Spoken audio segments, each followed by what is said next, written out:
Tonight, we begin with a financial earthquake that Wall Street analysts have called unprecedented, possibly the most devastating banking abandonment we've seen in modern American history. Deutsche Bank just severed all ties with Donald Trump. $340 million in loans called immediately. No negotiation. No extension. No mercy. What Germany's largest bank did this morning crossed a line that financial experts had assumed would hold indefinitely. And when that relationship shattered, the Trump organization did not issue confident statements. They did not announce alternative financing. They scrambled desperately for any bank willing to take their call. The empire that Trump built his entire identity around is now collapsing in real time. And no one, not a single major financial institution, is willing to save him. Imagine this scene. It's 7:23 a.m. on Thursday morning. In the executive suite of Trump Tower, Eric Trump sits surrounded by frantic lawyers and financial advisors staring at documents that just arrived by courier. The room feels smaller than usual. The gold fixtures seem less impressive. Present in that room, Eric Trump, executive vice president, desperately trying to reach his father, Alan Garten, chief legal officer, reviewing the demand letter with visible alarm, Alan Weisselberg, former CFO, consulting via phone from his current legal situation. These are the people who manage the Trump financial empire, who have navigated decades of complex lending relationships, who have never seen anything like this. Eric is reading the formal notification designed to terminate all banking relationships, to demand immediate repayment, and to sever every connection between Deutsche Bank and the Trump organization. The lawyers listen. They review the language.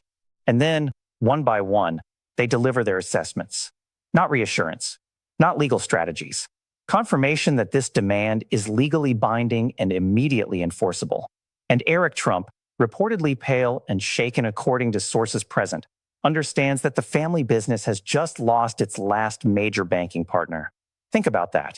For 18 months now, there had been signals, not public announcements, not formal warnings, just internal discussions, that Deutsche Bank was preparing to exit the Trump relationship entirely. Deutsche Bank has been patient, yes, but they have been increasingly uncomfortable in their patience. Their internal reviews have followed a certain trajectory, a distancing, almost an inevitability. But what set off alarm bells within the bank this quarter was that reputational risk assessments went from concerning to critical. Banking compliance officers who monitor client relationships know the indicators. The increasing regulatory scrutiny from multiple jurisdictions, the mounting legal judgments requiring massive cash payments, the declining property valuations across the portfolio, the sudden inability to secure alternative financing anywhere, all of that accelerated simultaneously. And whenever major banks conclude that a client relationship creates more liability than profit, it means termination is imminent. The banking relationship that worked for 2 decades, because Trump properties generated fees, because loans were secured by assets, and because the relationship predated current controversies, has just been deemed unsustainable. Legal exposure became too significant. Regulatory pressure became too intense. Reputational damage became too costly. When banks conclude that maintaining a client means regulatory consequences, shareholder lawsuits, and reputational destruction, that's when relationships end. That's when $340 million gets called immediately. Section D. The revelation. Let me be very specific about what happened this morning and why financial analysts immediately recognized this as a catastrophic development based on the formal notification and banking sources. Deutsche Bank issued a formal demand involving immediate repayment of all outstanding loans, termination of all existing credit facilities, and severance of the entire banking relationship, designed to eliminate exposure, to protect the institution, and to distance themselves completely from Trump-related controversies. The demand required full repayment of $340 million within 30 days, immediate closure of all operating accounts, termination of all credit lines and facilities, return of all collateral documentation for reassessment. Alan Garten, who normally demonstrates confident legal positioning, stated directly that the organization was reviewing all options, that they believed the demand was legally challengeable, that they would fight this aggressively, and that alternative financing was being secured. When reporters pressed on which banks were providing alternatives, dismissing questions as premature and suggesting that multiple institutions were interested, Financial sources responded with information deliberately leaked to make clear the reality. No major bank will touch them.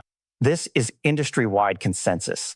Other banking sources supported this assessment in terms that became progressively more explicit as the day continued.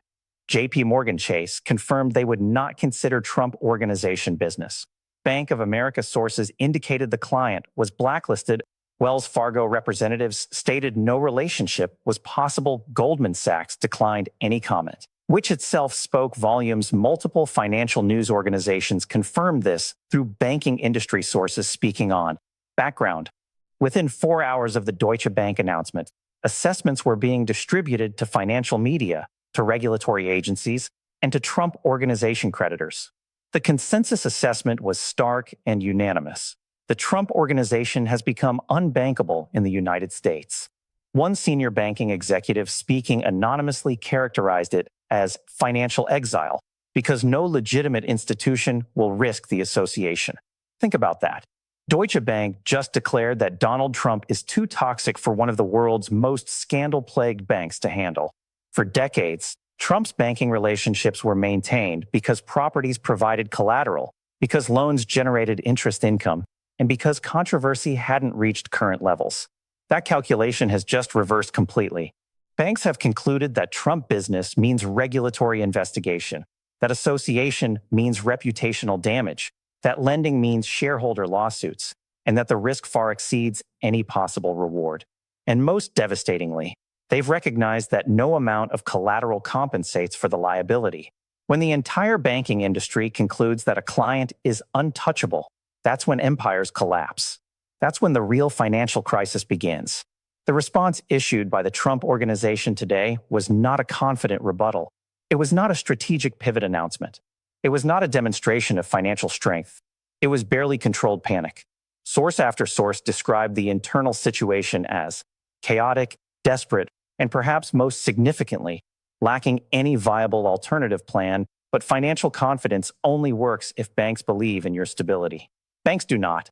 In fact, their collective response today was among the most unified rejections we've seen in modern banking history. Here's what we know. Within 6 hours of Deutsche Bank's announcement, the Trump Organization attempted emergency outreach to 12 regional banks. All declined contact with private equity firms. None responded positively. Exploration of international banking options. European regulators advised against these. Weren't routine inquiries. These were desperate attempts, communications that organizations only make when they are facing imminent financial collapse. Sources confirm that Trump Organization representatives contacted institutions, including Capital One, PNC Bank, and several others. Every single one declined before formal applications were submitted. They rejected the initial inquiry. They declined the preliminary conversation. They refused even to discuss possibilities. In other words, the banking industry has collectively decided Trump is radioactive.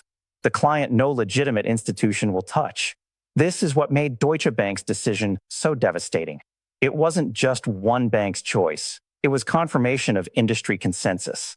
Trump's financial isolation wasn't created by this decision. It was revealed by it. And the Trump Organization, understanding that finally, has no strategic response.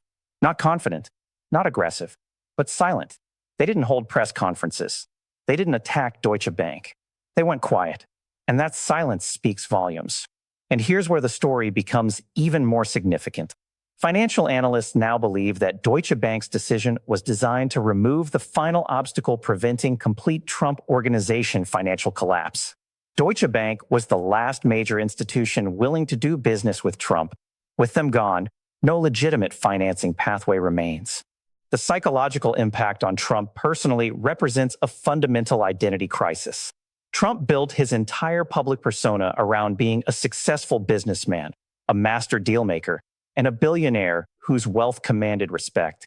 Trump's entire political brand depends on appearing financially dominant.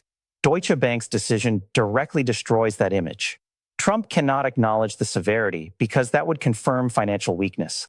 But Trump also cannot hide the reality because $340 million demands are public record. Trump is trapped between admitting the empire is collapsing and pretending everything is fine while creditors circle. That's psychological bind. combined with mounting legal judgments and declining property values, creates conditions where desperate decisions become likely. Financial analysts speaking with business media described Trump's situation as terminal decline, an indication that recovery without external intervention is essentially impossible. Banking abandonment creates cascading effects that destroy business operations across multiple dimensions. First, it eliminates operating capital, making daily business functions impossible to fund. Second, it signals to vendors that payment is uncertain, triggering demands for cash upfront. Third, it creates conditions where property sales become forced, meaning fire sale prices. Fourth, it sends signals to remaining employees that the organization is failing, accelerating talent exodus. And fifth, it inevitably triggers creditor lawsuits, as everyone rushes to claim remaining assets before they disappear. Now, we need to talk about historical parallels, because understanding how business empires have collapsed before illuminates why this moment appears terminal. The most relevant parallel is the Lehman Brothers collapse in 2008, when banking partners increasingly refused to continue business relationships. Lehman experienced cascading abandonment, counterparties withdrawing, credit lines closing, and partners fleeing. Those institutions eventually faced complete collapse because banking relationships are existential, because credit access is oxygen, and because isolation means death. That process didn't happen through gradual decline, but through sudden recognition that the institution had become toxic. The result was the largest bankruptcy in American history. Another parallel is the Trump Taj Mahal bankruptcy in 1991, when banking partners increasingly demanded repayment because continued lending meant throwing good money after bad. Trump himself ordered restructuring that ultimately failed. Many creditors accepted cents on the dollar while Trump maintained lifestyle. The result wasn't personal accountability, but business destruction that harmed thousands. The Trump organization is experiencing similar dynamics, where banking abandonment accelerates collapse. The visible bankruptcy hasn't occurred yet, but the conditions that precede it are manifestly present and accelerating daily. What makes this moment so critical and so unprecedented is that Deutsche Bank's decision happened while Trump faces multiple financial pressures simultaneously. New York courts want $450 million in fraud judgments. Jean Carroll holds $88 million in defamation awards. Various creditors want payment on existing obligations. And now Deutsche Bank wants $340 million immediately. Trump is managing these demands while simultaneously funding expensive legal defenses across multiple jurisdictions. And when business leaders in that position face cascading demands, they're not operating from strength. They're operating from desperation. They're operating from survival mode. The risk is significant.